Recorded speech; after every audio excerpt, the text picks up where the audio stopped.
আমাদের নবী সাল্লাল্লাহু আলাইহি সাল্লাম বলছেন, যে ব্যক্তি প্রত্যেক রাত্রে একবার এই সূরা ওয়াকিয়া পাঠ করবে, নবী ওয়াদা দিছে, মান ক্বারাআ সূরাতাল ওয়াকিয়া ফি কুল্লি লাইলাতিন লাম তুসিবহু ফাকাতুন আবাদা।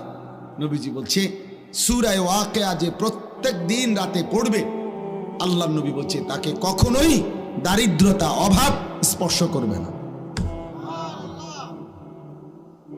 এজন্য যুগ যুগ ধরে মাদ্রাসাগুলোর মধ্যে, বিশেষ করে কওমি মাদ্রাসায় যুগ যুগ ধরে মাগরিবের পরে এই সূরা পড়া হয়। আউলিয়া বুজুর্গরা সারা পৃথিবীতে যুগ যুগ ধরে, নেককার বান্দারা মাগরিবের নামাজের পরে সূরা ওয়াকিয়া পড়ে। সূরা ওয়াকিয়া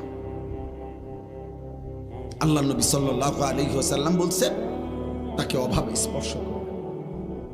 রাসূলুল্লাহ সাল্লাল্লাহু আলাইহি সাল্লামের একজন বড় সাহাবী ছিলেন হযরত আব্দুল্লাহ ইবনে মাসউদ রাদিয়াল্লাহু তাআলা আনহু। অনেক বড় সাহাবী, জলিলুল কদর সাহাবী। নবীজির সাথে খুব বেশি যারা থাকতেন, নবীজির খাস খাদেম যারা ছিল, এর মধ্যে উনি একজন। আব্দুল্লাহ ইবনে মাসউদ ইসলামের তৃতীয় খলিফা হযরত উসমান রাদিয়াল্লাহু তাআলা আনহুর জামানায় উনি ইন্তেকাল করছেন। এই সাহাবী আব্দুল্লাহ ইবনে মাসউদ, তো ইন্তেকালের পূর্বে উনি অসুস্থ ছিলেন, বিছানায় শুয়ে আছেন, শেষ অবস্থা। তো হযরত উসমান মানে খলিফা, তৃতীয় খলিফা উসমানের নাম শুনছেন না, উনি আসছেন এই আব্দুল্লাহ ইবনে মাসউদকে দেখার জন্য। তো ওনার পাশে বৈশা, এই ছেলেরা তোমরাও শোনো, বাবা আপনারাও শোনো, দেখেন কি কয়। সাহাবী ওসমান খলিফা ওই আব্দুল্লাহ ইবনে মাসউদকে ইন্তেকালের পূর্বে বিছানায় শয্যাশায়ী, নবীর সাহাবী উনি এবং বিখ্যাত সাহাবী, ওনাকে বলতেছেন, মা তাশতাকি, হে আব্দুল্লাহ আপনার রোগটা কি? সে জিজ্ঞাসা না অসুস্থতাটা কি? হযরত আব্দুল্লাহ ইবনে মাসউদ উসমান রাদিয়াল্লাহু তাআলা আনহুর কথার জবাবে বললেন, জুনুবি, আমার সারা জিন্দেগীর গুনাহগুলো আমার রোগ। সাহাবী কি বলে, আমার সারা জীবনের গুনাহ আমার রোগ, আমার আর কোনো রোগ নেই। এবার হযরত উসমান রাদিয়াল্লাহু তাআলা আনহু বলতেছেন, মা তাশতাহি, আপনার মনে কি চায়, আপনি কি চান, চান কি? হযরত আব্দুল্লাহ ইবনে মাসউদ রাদিয়াল্লাহু তাআলা আনহু বলেন, রাহমাতু রাব্বি, আমি আমার রবের রহমত চাই। আমার অসুখ আমার গুনাহ, আমার সুস্থতা আমার রবের রহমত, আমার মালিকের রহমত চাই, মাগফিরাত চাই।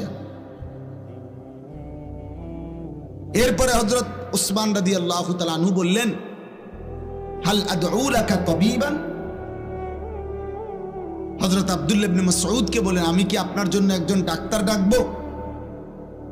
যেহেতু তিনি খলিফা, বড় ডাক্তার আছে ওনার কাছে রাজ দরবারে, তো আমি কি আপনার জন্য একজন ডাক্তার আনমুনি?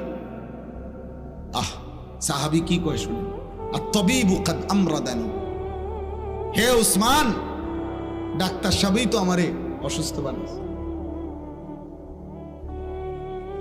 আমারে ডাক্তারই তো কি বানাইছে, অসুস্থ বানাইছে, আপনি কারে আনবেন? কে সে? এই কথা বলে কাকে বুঝাইছেন উনি? আল্লাহকে। কাকে? মূলত রোগ দেয় কে, সুস্থতা দেয় কে, এইটাই বুঝাইছে। আল্লাহই তো সুস্থ করবেন, আর তিনিই তো আমাকে রোগাক্রান্ত করেছেন। আমি আলগা লোক ডাইকা লাভ কি? আলগা লোক ডাইকা লাভ কি? ওনাদের ইয়াকিন ছিল, আমার অসুস্থতা আমার আল্লাহর পক্ষ থেকে, আমার সুস্থতাও আমার আল্লাহর পক্ষ। ইসলামের ইতিহাসের একজন বড় বুজুর্গ ছিলেন রবি ইবনে খাইসাম রাহমাতুল্লাহি আলাইহি, কিতাবে আছে উনার মৃত্যুর সময় এরকম, উনিও যখন শেষ অবস্থায়, ওনার সন্তানরা বলছে, আব্বা আপনার জন্য আমরা একজন ডাক্তার আনবো। রবি ইবনে খাইসাম রাহিমাহুল্লাহ উনি বলছে, বাবা শোনো, ডাক্তার ডাকলাম হইলে আমিও, কিন্তু আমি একটা কথা চিন্তা করে দেখছি, যে ডাক্তারকে ডাকবা ওই ডাক্তার আর আমি রোগী, ও চিরেই আমরা দুইজনেই মৃত্যুবরণ করব। কাজেই আমিও যেহেতু মরে যাব, ডাক্তারও যেহেতু মরে যাবে, ঘরে ডাক্তার লাভ কি? তার চাইতে চলো আল্লাহরে ডাকি। কাকে ডাকি? আল্লাহকে ডাকি। স্রোতের গতি। কক্সবাজার সমুদ্র সৈকতে অনেক সময় বিপদ সীমার একটু দূরে চলে গেলে স্রোতের ওই লোক আর ফিরতে পারে না। অহরহ এমন হয় যে শেষ পর্যন্ত ইউনিভার্সিটি পড়ুয়া ছাত্র এমন অনেক হয়েছে, এই কিছুদিন আগেও দেখছি, ডুবে গেছে আর খুঁজে পায় না, স্রোতে টেনে নিয়ে গেছে। এজন্য গুনাহ সব কালেই মানুষ করছে, অপরাধ সব কালেই মানুষের মধ্যে ছিল। ভাইয়া, তোমরা যা করতেছো এটা বাড়াবাড়ি করতেছো, বাড়াবাড়ি করছো। সেই ভোর ঘুম থেকে উঠে রাত 11টা পর্যন্ত, 12টা 1টা পর্যন্ত তোমার সাথে তোমার মা বাবা, আত্মীয় স্বজন, বংশ, আল্লাহ, রসুল, নবী, কোরআন, কিতাব, ওযু, নামাজ, পাক নাফাক, হালাল হারামের কোনো ধারণা, একেবারেই মুক্ত স্বাধীন নিজের মতো চলতেছ। এই স্রোত কল্যাণ বয়ে আনবে। তুমি একদিন এমন পিছলা খাইবা আর সোজা হইয়া দাঁড়াইতে পারতাম। একদিন এমন হতাশায় ভুগবা, এমন ধুকে ধুকে কাঁদবা। আমাদের এই মৌলানা ইয়াহিয়ার সাথে আমার অনুমতি, শত শত ছেলের সাথে হোয়াটসঅ্যাপ গ্রুপ আছে যাদের সাথে সে কথা বলে, আমি দায়িত্ব দিছি। একসাথে কমপক্ষে 300-র উপরে বেশি ছেলে আছে তার গ্রুপে কথা বলে। সে হালাত, ছেলেদের সাথে ভালো মন্দ, তাদের চলাফেরা, চাল চরিত্র। তো তোমারে যদি শুনাই যে ক্লাস 9-এর ছাত্র কি কয়, পাগল হয়ে যায়। কি বলে? গুনাহ, অসভ্যতা, জিনা, ব্যভিচার, নোংরামি।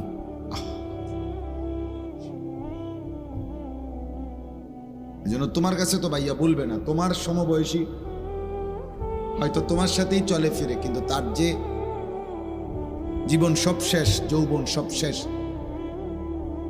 যৌবনের ক্ষমতাও সব শেষ, এটা তো তুমি বুঝতা না, তুমি জানতাও না। গুনাহ, নারী, ছবি, অশ্লীলতা, বেহায়াপনা, আল্লাহর কসম আখিরাতের ক্ষতি তো পরেই আছে। দুনিয়াতেও একটা মানুষকে অকর্মণ্য, ধ্বজভঙ্গ, একটা অপদার্থ মানুষ বানায়। তোমরা যদি একটা বিবেকবান ছেলে হও, তুমি বর্তমান সময়টা প্রতিদিন একদিনের কমপক্ষে 10টা চ্যানেলের খবরের দিকে দেখো, খবরে কি কয় দেখবা। চারিদিকে পারিবারিক অশান্তি, পরকিয়া, পুরুষ অন্য মহিলার লগে, মহিলা অন্য পুরুষের লগে, ছেলে মেয়ের, মানে অর্থাৎ সর্বত্র মানুষের জীবনটা দুর্বিষহ, দুর্বিষহ। কেউ মনে হয় যেন তৃপ্তি পাচ্ছে না, অতৃপ্ত, অতৃপ্ত। এটা অধঃপতনের অর্ধেকের কাছে পৌঁছে গেছে। এই দেওয়াল ভাঙা যাবে। এই সমাজের এই হালাত হইলে, তোমরা গ্রামগঞ্জের ছেলে, তোমরা তো এখানে গ্রাম অঞ্চলের ছেলে, তোমরা আশপাশের গ্রাম, এই গ্রামের, তোমাদের চুল চেহারা যদি এমন হয়, তোমরা গ্রামগঞ্জের মানুষ হয়েও যদি এক ওয়াক্ত নামাজ পড়তে মন না চায়, তাহলে কোটিপতির সন্তান, বিত্তশালী, তাদের কি হালাত? তাদের হালাত কি? অথচ অনেকের বাবা আছে অল্প আয়ের মানুষ, কষ্ট করে উপার্জন করে নিজে না খাইয়া, নিজের হয়তো একটা গেঞ্জি, একটা লুঙ্গি, কিন্তু সন্তানের জন্য সব উজাড় করে দেয়। কিন্তু তোমরা যা করতেছো এর বিনিময়ে এটা ঠিক না। আজ হোক কাল হোক পস্তাইতে হবে, আফসোস করতে হবে। তোমার আব্বা তোমার সমবয়সী না, কাজে স্বাভাবিক হিসাব হইল হতে পারে স্বাভাবিক হিসাবে তোমার আব্বা তোমার আগে কবরে চলে যাবে, কিন্তু তোমার কপাল নিয়ে তুমি থাকতে হবে। অভাব, দারিদ্রতা, দুর্ভিক্ষ সারা পৃথিবীতে ধেয়ে আসছে। গতকালকেও আমি শুক্রবার, গতকালকে আমেরিকার একজন আমেরিকায় প্রবাসী আমাদের গুরুত্বপূর্ণ শিক্ষিত একজন ব্যক্তি,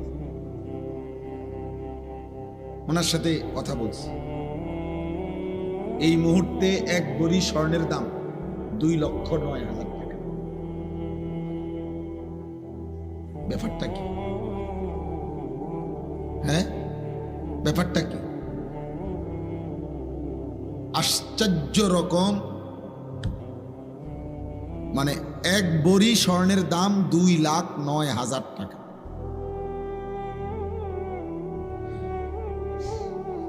অথচ এটা অবাক করা ব্যাপার, আশ্চর্য। পৃথিবীতে, সারা পৃথিবীতে কি হইতেছে আন্তর্জাতিকভাবে, কারণটা কি? স্বর্ণের দাম এরকম আকাশচুম্বী হয়ে গেল কেন? একটা উদাহরণ দিলাম আর কি দোস্ত। কৃত্রিম অভাব, কৃত্রিম সংকট, কৃত্রিম দুর্ভিক্ষ তৈরি করা হবে এই পৃথিবীতে, মনে রাখ।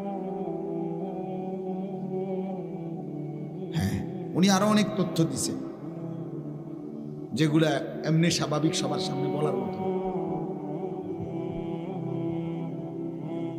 হ্যাঁ, এই জন্য বললাম, ধরে নাও পকেটে টাকা আছে কিন্তু মার্কেটে পণ্য নাই। ধরে নাও মার্কেটে পণ্য আছে, পকেটে টাকা নাই, তখন কি করবে আব্বা? বলে।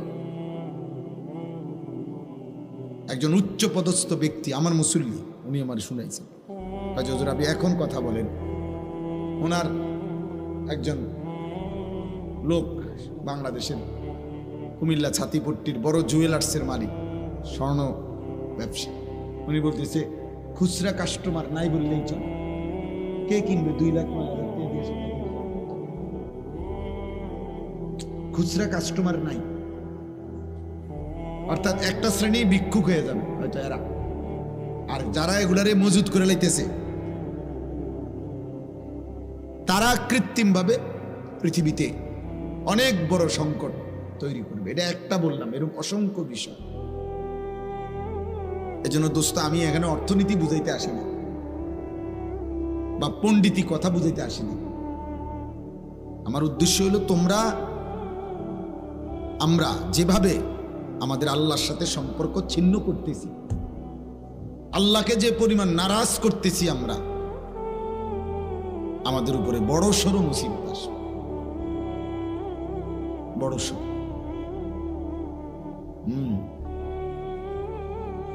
যেদিন একটা রুটির জন্য মাইলের পর মাইল হাঁটতে হবে, সেদিন আর চুলের ফ্যাশন থাকবে।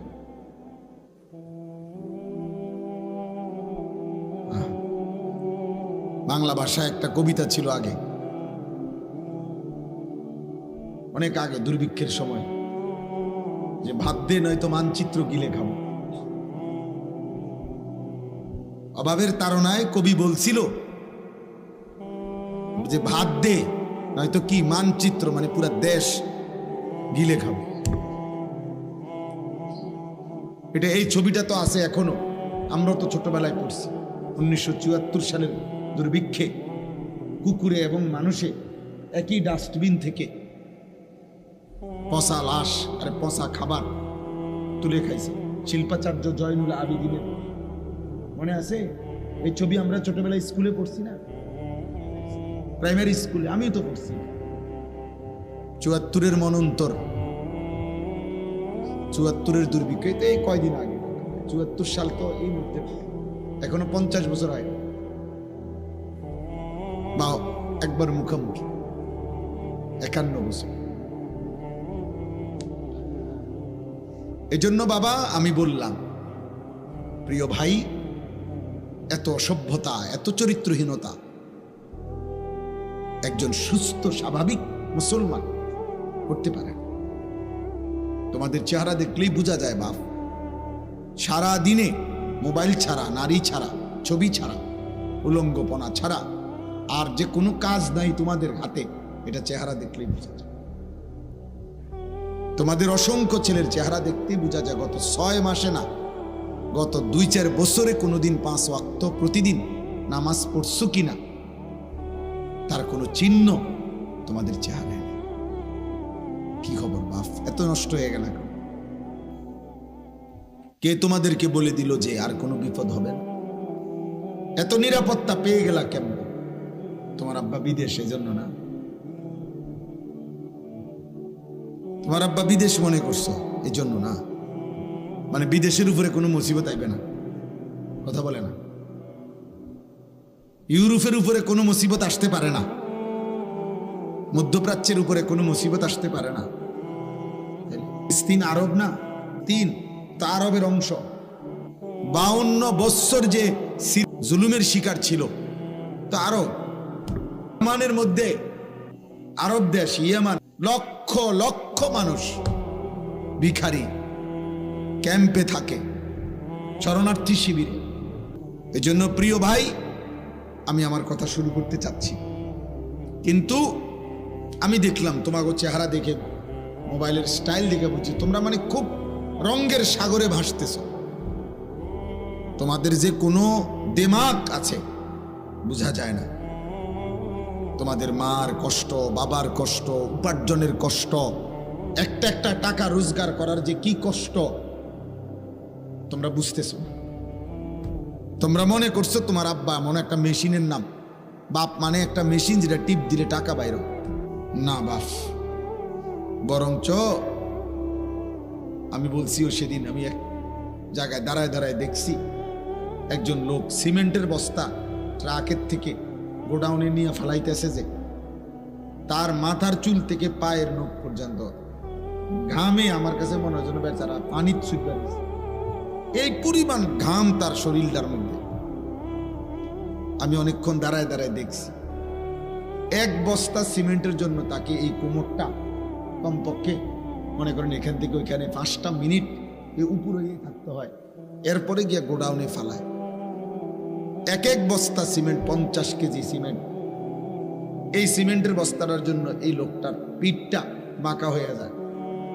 প্রতিবার বস্তা